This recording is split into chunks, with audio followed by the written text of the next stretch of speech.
You open the app again before you have even stood up properly. Thumb, screen, blank space, intention, same hour, same little promise, same strange confidence that today will behave differently. And you already know why this keeps happening. Not because you are lazy, because the first move is always a decision, and decisions are expensive when the day has barely started. So you make the same decision in the same tired way.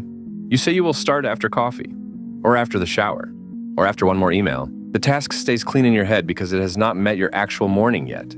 The first interruption arrives and the plan folds into the shape of the interruption. That is the part nobody likes admitting. You do not keep failing at the habit. It just never became normal for you. Researchers at Texas A&M University found that in 2 daily diary studies, about 43% of people's actions were repeated almost every day, in the same place, often without thinking about them. That means a huge part of life is already running on rails. Your new habit loses because it is trying to enter as a choice instead of a repeat. The limitation is obvious. A diary study can show pattern, not every private reason behind it. And that is why the problem feels personal. Your day is already full of things that happen without a vote. Brush teeth, check the phone, put the kettle on. Open the laptop. The habit you want is fighting for space in a system that already has a schedule, even if no one wrote it down. So stop asking whether you want it badly enough. Ask where it belongs. That is a much smaller question, which is exactly why it works. Not, will I become disciplined this week? Just after I do the thing I already do, what comes next? The phone goes on the charger by the bed. The notebook stays open on the table. The running shoes wait by the door. You are not building character. You are putting an action beside another action that already exists. But even that can fail if the trigger is vague. If the plan is, I will do it in the evening becomes a fog. You look up, and somehow the day has turned into leftover messages, a cold plate and a mind that feels rubbed thin. So you narrow it. When I finish brushing my teeth, I will do the first 2 minutes. When I sit down with coffee, I will open the file. When I close the laptop, I will write one line. Not a mood, not a promise, a sequence. The body likes sequences more than speeches. That is why wanting the goal is so unreliable. Gallwitzer and Sheeran, in research published in Advances in Experimental Social Psychology, looked across 94 tests with more than 8,000 people and found that a simple if-then plan raised follow-through, far more than just wanting the goal. It did not need more willpower. It needed a plan. The limitation is simple. A plan helps execution, but it does not make an impossible goal easy. And you can feel the difference in real life. Wanting says, I should be the kind of person who does this. Planning says, when this happens, I do that. One is a wish with better lighting. The other is a handoff. The handoff matters because the gap between intention and action is where everything leaks out. You sit down to do the thing, and then there's a tab to close, a notification to read, a glass to refill, a sock on the floor, a sentence in your head that says, you should probably get ready first. Before long, the work has turned into an argument about conditions. So, remove the argument. Put the next step where the excuse used to live. That can be tiny. The notebook stays on the pillow. The guitar stays on its stand, in the middle of the room. The clean plate is left by the sink, with the fruit beside it. Not because those objects are magical, because they keep the next move visible enough to happen before you get clever. And yes, you will still try to negotiate with yourself. You will still say you are too tired for a full session, too rushed for a proper start, too behind to begin in a serious way. That sentence sounds responsible, but it usually just means the habit has not been made small enough to survive your excuses. So make it smaller than your excuse. A habit does not need a heroic entry. It needs a doorway you stop noticing. That is where the myth of the perfect streak starts to get in the way. People imagine consistency as a long line of strong days, all equally clean, all equally motivated. In practice, consistency is often built from the dullest repetitions imaginable. Same chair, same time, same mug, same opening line. The sameness is the point. And because the sameness feels boring, you keep searching for a more inspiring method. New app, new notebook, new morning routine. New version of yourself that will somehow arrive with enough energy to make repetition feel exciting. Never does.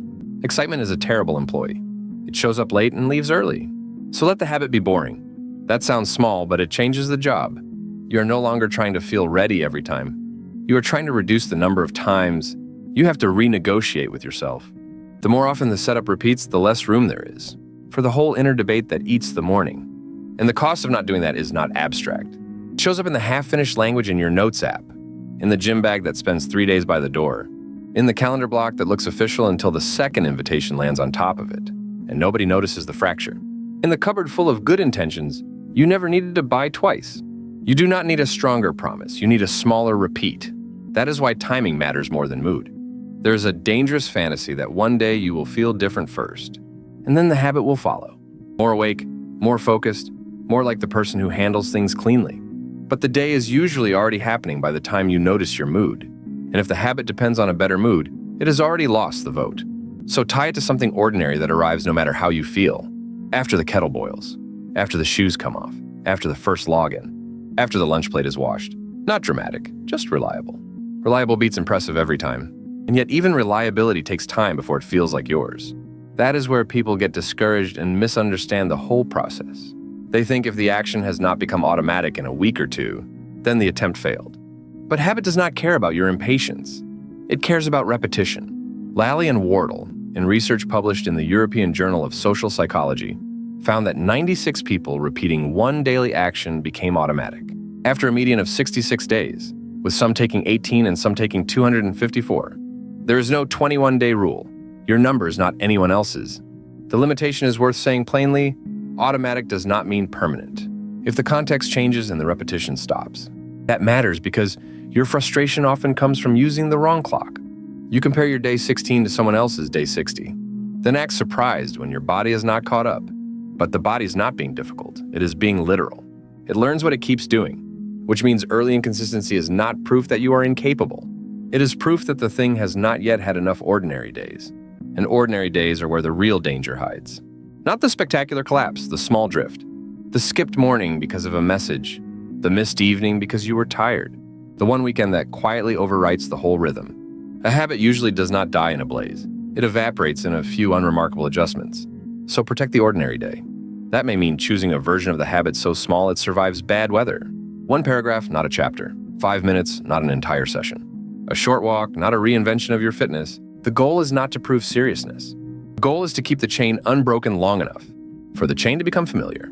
Familiar is the real milestone. This is also where people make themselves miserable by treating every missed day as a moral verdict. They miss once, then the whole week begins to feel contaminated. They stop opening the app because the clean streak is gone.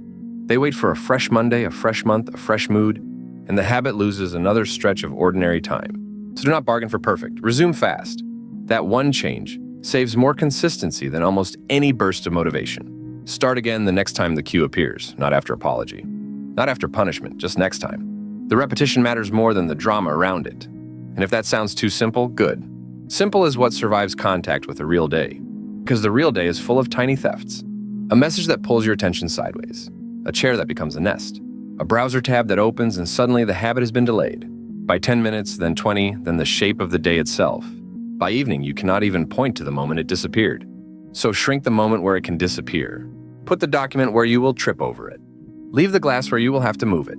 Keep the reminder in the place your hand already goes. Make the action the easiest thing in the room. That is not self-help theater. It is simple design.